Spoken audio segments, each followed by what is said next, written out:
డంపుల్లో ఇందాక సత్యమూర్తి గారు చెప్తున్నట్టు డంపుల్లో దొంగతనమైన డబ్బులు 10 రూపాయలు, 100 రూపాయలు, 1000 రూపాయలు కాదు, కోట్లలో డబ్బులు.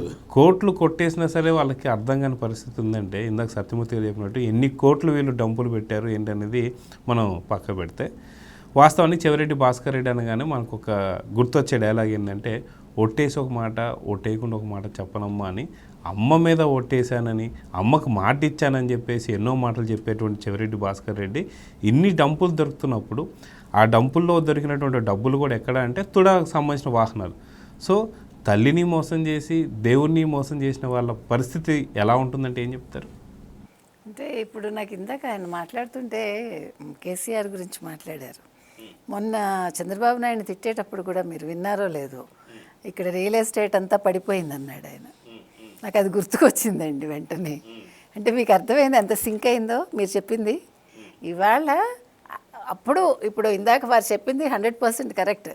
అక్కడ జగన్మోహన్ రెడ్డి, ఇక్కడ కేసీఆర్ చాలా సామరస్యపూర్వకంగా ముందుకెళ్తూ అక్కడ రాష్ట్రాన్ని ఎలా దోచేసుకోవాలి, ఇక్కడ తీసుకొచ్చి ఇక్కడ ఎట్లా అభివృద్ధి చేయాలి, ఇక్కడ ఏమనాలి రియల్ ఎస్టేట్ రేట్లకు రెక్కలు వచ్చేసాయి.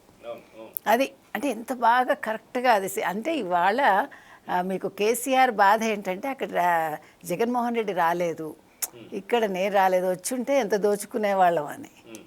సో ఇప్పుడు మీకు అన్నీ కూడా కరెక్ట్ అనేది ఎప్పటికప్పుడు వాళ్ళ నోటి ద్వారానే వస్తుంది మనకి.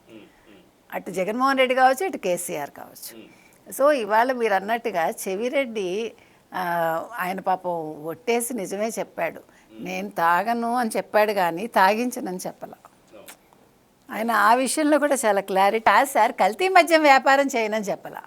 అదే అంటున్నాను, ఏదైనా కల్తీ వ్యాపారం అయితే చేశాడు, దొంగ వ్యాపారం అయితే చేశాడు. అయినా ఒకటి సార్, ఆయన అందుకే ఎక్సైజ్ మినిస్ట్రీ తీసుకోవాలా. ఇప్పుడు జగన్మోహన్ రెడ్డి ఎంత తెలివైన వాడంటే, ఎస్సీలను ఎలా ముంచుతాడు అనడానికి నారాయణ స్వామి. మీకు అర్థమైందా? నా ఎస్సీలను ఎప్పుడైతే అన్నాడో, వాళ్ళని ఎప్పుడైతే హక్కును చేర్చుకుంటాడో వాళ్ళని ముంచుతాడని అర్థం. ఇవాళ అందుకు ఉదాహరణ మీకు నారాయణ స్వామి. అతనికి ఒక పోర్ట్ఫోలియో ఇచ్చేసి, అతనికి ఏమీ తెలియదు అక్కడ ఏం జరిగింది, ఆయన చెప్పింది కరెక్ట్, 5 లక్షలు అంతే బ్యాంకులో వేశారు. ఇది చాలులే నీ బతుకి, ఇది చాలు, నీకు అసలు ఒక మినిస్ట్రీ ఇచ్చేసాను అన్నాడు. అంటే ఇది అంటే జగన్మోహన్ రెడ్డి చాకచక్యం ఏంటి, రెడ్లను ఎట్లా పెట్టుకుంటాడు తన దగ్గర అనేదానికి ఇది ఒక ఉదాహరణ మీకు. అది నేను చెప్తున్నది.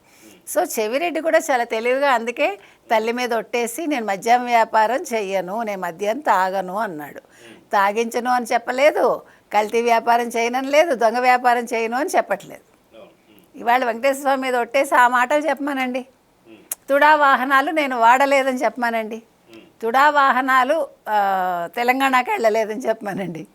అప్పుడు ఆయన నిజంగా సచ్చీలుడని మనం ఒప్పుకుంటాం. అంటే తుడాటు హుడానా? తుడాటు హుడా, ఎగ్జాక్ట్లీ. సో తుడాటు హుడా వచ్చి ఇక్కడి నుంచి మళ్ళీ నేను అదే అడిగాను లాస్ట్ టైం కూడా మనం మాట్లాడుకున్నప్పుడు అన్నా, ఇక్కడ చెక్ పోస్ట్ దగ్గర మీకు అంత ఫ్రీగా వదిలారు అంటే కేసీఆర్తో కుమ్మక్కైనట్టే, అందులో సందేహం లేదు. లేకపోతే ఎలా ఏమండి మనలాంటి వాళ్ళం, నాకు ఎన్నిసార్లు ఆంధ్రాకి వెళ్తే ఇది మనం గుమ్మడికాయలు అవి తెచ్చుకుంటాం కదా సార్ ఇంట్లోంచి, అవన్నీ చూసినా కూడా వాడు ఆపుతాడేంటో, మళ్ళీ అదంతా చెక్ చేస్తాడు. ఇంత చిన్న కారు, అందులో వెనకాల ఏ ఉండవు, కూరగాయలో లేకపోతే ఇవో కొబ్బరికాయలో ఉంటాయి. నేను అనేది మరి మనలాంటి వాళ్ళని ఇంత చెక్ చేస్తారు, వీళ్ళకి ఎలా కుదిరిందని నా బాధ. అలా ఎలాగ అన్ని కోట్లు మీరు అన్నారు, కోట్లు పోతే కూడా పాప వాళ్ళు చక్కగా ఏదో పోనీ పట్టుకెళ్ళారు పాప, మళ్ళీ దొరికిపోయారు. నా బాధ అది. ఏదో చిన్నవాళ్ళు వీళ్ళు ఇంత కోట్లు మింగినందుకు వాళ్ళు ఒక 2 కోట్లు 3 కోట్లు మింగితే పట్టుకున్నారు. అది కూడా వీళ్ళకి తెలియలే. అంటే అంత గుట్టలో మీకు ఎంత తీసినా తెలియదు అనమాట. అసలు ఊహించుకుంటే కూడా మనకి చిత్రంగా ఉంది కదా. అట్టపెట్టెల్లో డబ్బులు ఏంటి, గోను సంచిలో డబ్బులు, ఇవన్నీ సినిమాల్లో చూస్తాం మనం. అలాంటిది ఇది ఒక పెద్ద సినిమాల్లో కూడా ఒకే దగ్గర ఉండే డంపు చూస్తాం కానీ 6 డెన్నుల్లో ఉండే ఆరేంటండి మీకు 11 పైన డెన్నులు లెక్క కూడా తేలలేదు. హైదరాబాద్లో 5 డెన్నులు, 5-6 డెన్నులు ఇక్కడ, అక్కడ విజయవాడలో మరి 11 మొత్తం ఎన్నో మనకి లెక్క అయితే తేలలేదు. సో ఇన్ని డెన్నుల్లో డబ్బులు అంటే మీకు ఎన్ని వందల కోట్లు ఉండాలి. నాకు ఒక్కసారి మనందరికీ అలా కళ్ళు చెదిరిపోయేలా చూపిస్తే బాగుంటుంది. ఏదో గోల్డ్ చూపిస్తారు చూడండి సినిమాల్లో అలాగా. సో ఏది ఏమైనా మొత్తానికి ఇప్పుడు కేసీఆర్కి ఎవరు జగన్మోహన్ రెడ్డికి ఉండే లింక్ ఏంటో బయటపడింది. మొన్న ఆయన ప్రెస్ మీట్ ద్వారా ఆయన పడిన బాధ అంతా కూడా ఇవాళ అవునమ్మా కరెక్టే, మీ బాధ నిజమే అనేది కూడా మనకు క్లారిటీ వచ్చింది. అందుకని ఆయన జగన్మోహన్ రెడ్డి ఓడిపోయినందుకు బాధపడ్డారు. ఆయన రేవంత్ రెడ్డి ప్రస్తావన తేవకుండా మొత్తం ప్రెస్ మీట్లో చంద్రబాబు నాయుడునే తిట్టాడు ఆయన. ఎందుకంటే ఆయన 124 సీట్లు తెచ్చుకుని గెలిచాడని బాధ ఆయనకి. నా వ్యాపారానికి గండి కొట్టాడు, మా స్నేహానికి గండి కొట్టాడు, ఈ బాధ అంతా మనకు కనిపించింది. ఆ బాధ ఎందుకు అనేది ఇవాళ మనకి చెవిరెడ్డి ద్వారా పూర్తిగా తెలిసింది. ఇంకొకటి ఏంటంటే ఇవన్నీ కూడా ఈ వాహనాలు కూడా ఆయన ఏం చేశాడంటేనండి వేరే చోటికి పంపించినట్టు చూపించుకుని అట్లా రాయించుకున్నాడు. అవును, అంటే పైనే ఉన్నాయి అని చెప్పేసి అంటున్న సందర్భంలో హైదరాబాద్లో తిరుగుతున్నాయి. అవన్నీ కూడా సీసీ కెమెరాల్లోనూ డిజిటల్ ద్వారా తెలిసాయి. మొత్తం అంతా ఎక్కడెక్కడ తిరిగాయి ఏంటి అనేది. ఇప్పుడు దీనికి సమాధానం చెప్పాలి ఎవరు, చెవిరెడ్డి. అందుకని వాళ్ళు ఇప్పుడు వాళ్ళు ఏమనుకున్నారంటే టెక్నాలజీ ఎంత అప్డేట్ అయిందో వాళ్ళకి తెలియదు. ఎందుకంటే క్యాషే తీసుకోవటం మొదలుపెట్టారు కదా, డిజిటలైజేషన్ మానేసి. సో దానివల్ల వాళ్ళకి ఇంతలా తీసుకోగలరు, ఇవన్నీ గూగుల్ టేక్అవుట్ ద్వారా వస్తుంది లేకపోతే మరొక ద్వారా, వాళ్ళకి తెలియదు పాపం. అంత నాలెడ్జ్ మరి వాళ్ళకి ఎందుకు రాలేదో మనకు తెలియదు. అందుకని ప్రతి చోట దొరికిపోతున్నారు. కాదు సార్, కవిత విషయంలో అదే అయింది కదా, 11 ఫోన్లు తెచ్చిచ్చానంది, మనకి ఇట్లా చూపించింది కదా, ఆవిడ చాలా గొప్పగా చూపించింది. చూసారా, నేను ఫోన్లు ఇస్తున్నాను, మా పని వాళ్ళకి ఇచ్చానంది. నువ్వు పని వాళ్ళకి ఫోన్ ఇచ్చినా ఇందాక సత్యమూర్తి గారు చెప్పినట్టుగా అది డేటా ఎక్కడుందో అది కదా ముఖ్యం. అందుకని ఏదో తాళం వేసేది గొళ్ళెం మరిస్థితిని ఇలాగ వీళ్ళందరూ కూడా అసలు టెక్నాలజీ తెలియలేదు వాళ్ళకి, ఈ పనికిమాలను అన్నీ తెలిసాయి. కానీ అందుకని జగన్మోహన్ రెడ్డిది లోపం అంతా.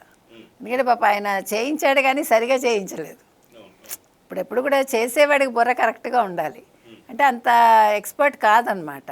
అంటే డొల్ల కంపెనీల ద్వారా తెచ్చుకోవడం తెలుసు కానీ నిజంగా కంపెనీలు పెట్టి నిజంగా ఎట్లా చేయాలి అనేది తెలియదు. కాబట్టి ఈ డబ్బు వ్యవహారం కూడా ఆయనకు తెలియలేదు. సో మొత్తానికి ఇవాళ చెవిరెడ్డి అయితే ఇరుక్కున్నాడండి క్లియర్ కట్గా. ఇప్పుడు మరి ఏం చెప్తాడో చూడాలి. మరి ఇప్పుడు ఏమవుతుంది, కోర్టులు ఏం చెప్తాయి అనేది కూడా మనం వేచి చూడాలి. Please subscribe to Leo news for more videos.